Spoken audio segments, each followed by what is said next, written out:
Google Chrome pour 2022, c'est parti! Salut à tous, c'est Goran pour Phone Android et aujourd'hui on va parler de l'évolution très prochaine du navigateur web de Google, Google Chrome. Donc vous avez bien vu le titre, d'ici 2022, presque un ordinateur sur 5, grosso modo 20% des ordinateurs ne seront plus compatibles avec Google Chrome qui deviendra obsolète.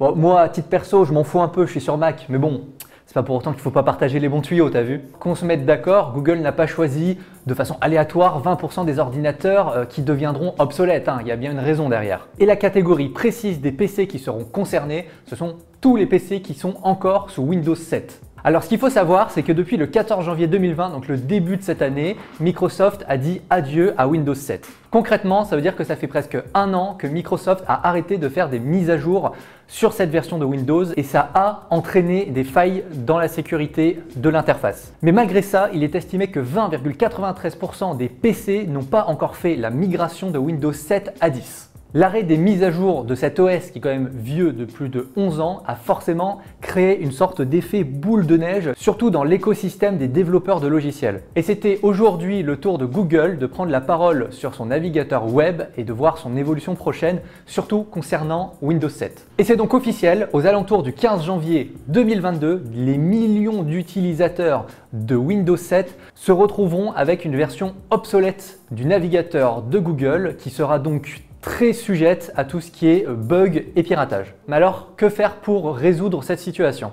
Bon, concrètement, on va pas tourner autour de pot, il y a deux solutions qui s'offrent à vous. Bon, la première, la plus simple, c'est de passer votre Windows 7 en Windows 10. Et d'ailleurs, on vous met un lien dans la description, c'est un tuto complet pour faire cette transition le plus simplement et le plus efficacement possible. Petite parenthèse, ce changement est bien évidemment gratuit. Et la seconde solution, alors on sait jamais, soit vous êtes un énorme fan de Windows 7, vous avez des posters de l'OS partout chez vous, ou bien ça fait partie de l'OS de votre entreprise et le modifier s'avère un peu plus compliqué que si c'était un ordinateur personnel, ce qui est compréhensible.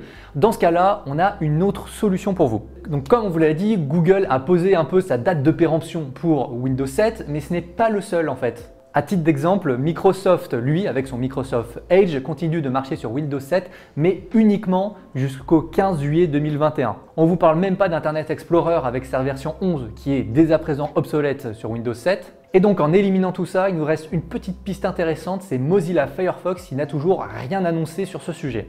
Bon voilà, tout ça c'est posé, c'est dit, mais soyons clairs, la fin de Windows 7, c'est très prochainement. On a commencé à un peu s'imaginer quel était le dernier délai, le dernier souffle de l'OS et normalement, les entreprises devraient bénéficier de Windows 7 jusqu'au bout du bout avec les kits ESU qui leur permettent d'avoir des mises à jour et une maintenance jusqu'à un an mais qui est renouvelable 3 fois. Du coup, ça repousse la date d'expiration finale de Windows 7 au 23 janvier 2023. Ce délai passé, vous pouvez y compter, Windows 7, c'est fini. Et voilà qui conclut notre petite vidéo sur le sujet. Merci beaucoup de l'avoir regardé jusqu'au bout. Pour les nouveaux arrivants, on compte sur vous pour vous abonner. Un petit like qui fait plaisir. Si vous avez la moindre question, évidemment, c'est en commentaire. Maintenant, vous connaissez le truc. On fait toujours tout pour y répondre le plus efficacement et le plus rapidement possible. Et on compte sur vous pour rester dans le coin parce que d'ici la fin de la semaine, on a un test de téléphone, un test de MacBook et une surprise. Allez, moi je file. Encore merci pour votre présence et à bientôt. Ciao!